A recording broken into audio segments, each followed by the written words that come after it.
Namaskar students, I welcome you all in this new session and I welcome you all in this new era of virtual learning. So students, we start with the first chapter, real numbers, and the topic which we will cover today is Euclid's division lemma. But before I start with the topic, you have studied rational numbers, irrational numbers, and decimal expansion of rational and irrational numbers in your earlier classes. Recall that all the rational and irrational numbers together make up the collection of real numbers. Fine. Now, in this chapter, we shall shed some light on the divisibility of integers and expressing positive integers as a product of prime integers. In order to do so, we will begin with two very important properties of positive integers, namely Euclid's division lemma, which tells us about the divisibility of integers. This is the first topic, and the second topic is the fundamental theorem of arithmetic, which tells us about expressing positive integers as the product of prime integers. Thereafter, we shall learn the technique of using Euclid's division algorithm based on Euclid's division lemma to compute the HCF of two given positive integers. So these are the things we will do in this chapter. Okay, fine. So what I am saying is, first of all, you have to recap all the numbers in the number system, and if you are facing any problem with any number, the numbers, I'm just briefing the numbers in the number system. The numbers are natural numbers, whole numbers, integers, rational numbers, irrational numbers, real numbers. We have one more number, imaginary number. We have some common numbers like even numbers, odd numbers, prime numbers, composite numbers, co-prime numbers. So try to jot it down, these numbers, try to make notes of your own, and still if you are facing the problems, you can see our video, fine, which we have posted for our 9th standard students. Fine. Now after this, I start with the first topic, that is Euclid's division lemma. So in the introduction part, I start with lemma. The term lemma is a proven statement used for proving another statement. Now what does this mean? If you remember, in class 9th, we have learned some terms like axioms and postulates.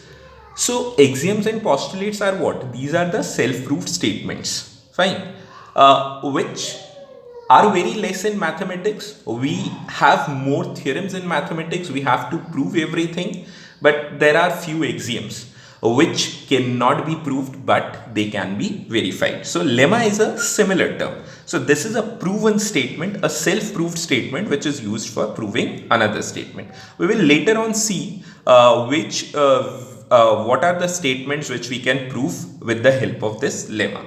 So fine, we see that which statement is lemma here. The statement, the basic concept which we deal with today is dividend equal to divisor into quotient plus remainder.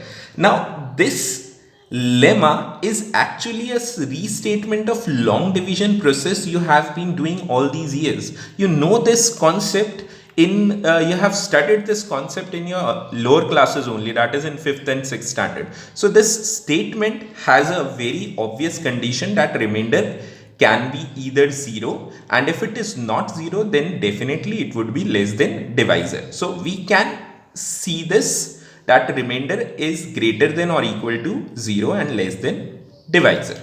Fine. So we know the term dividend, we know the divisor. Dividend is the part which is divided by another number, and divisor is the part which divides another number. Now there is a difference between dividend and divisor, and in very simple language we can say that dividend is what? Dividend is the part which is written inside in this decimal symbol, division symbol, and divisor is the part which is written outside this division symbol. Fine. So this above statement is restated in the form of Euclid's division lemma. Fine. So what is the mathematical statement of Euclid's division lemma. You can find out in your NCERT book also. I hope you have downloaded that e-book NCERT. If you don't have, fine. So what is the mathematical statement for any two given positive integers a and b? Now definitely in these two a and b, one of the integer would be greater than the other. These two are not equal. So suppose a is greater than b. Now for this there exist unique integers q and r such that a is equal to bq plus r. Now you can see this a equal to bq plus r is the same thing which we have written here. Fine. And there is a condition for r. Now what is this a and b? A and b are called dividend and divisor. The larger integer becomes the dividend, the smaller integer becomes the divisor. And for this pair of integer we get one quotient, that is q, and we left with one remainder, that is r.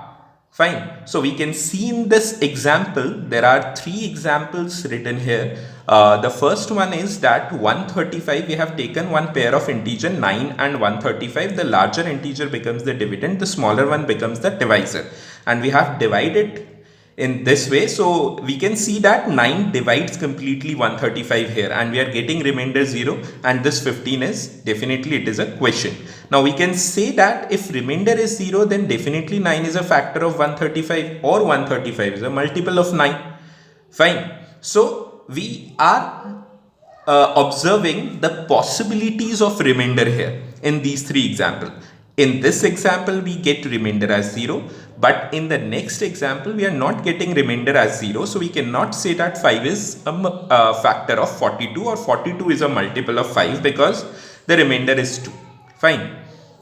So in this case, we have one more possibility, that remainder can either be 0, and if it is not 0, then definitely it would be less than the divisor. Now suppose if I got remainder as 5, then definitely this 5 will divide this 5, and we get again remainder as 0. Now what does this mean? This means what? That remainder cannot be equal to the divisor. It is always less than the divisor. Fine. So we have to learn this inequality properly.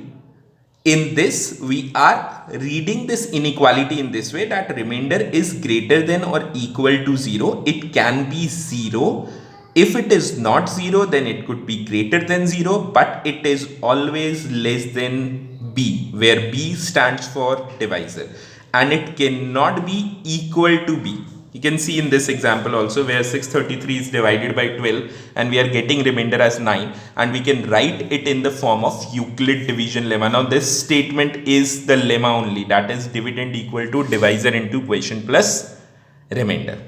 Fine. So in short, the last thing which I want to conclude is what the summary of this topic is, what Euclid's division lemma is the same thing which we have learned in lower classes, dividend equal to divisor into quotient plus remainder, but it can be restated, it can be learned in this form also, that is a equal to bq plus r, where r is greater than or equal to 0 and less than b. In the next video, we will try to learn the technique of finding out the HCF of two positive integers using Euclid division algorithm. So thank you very much.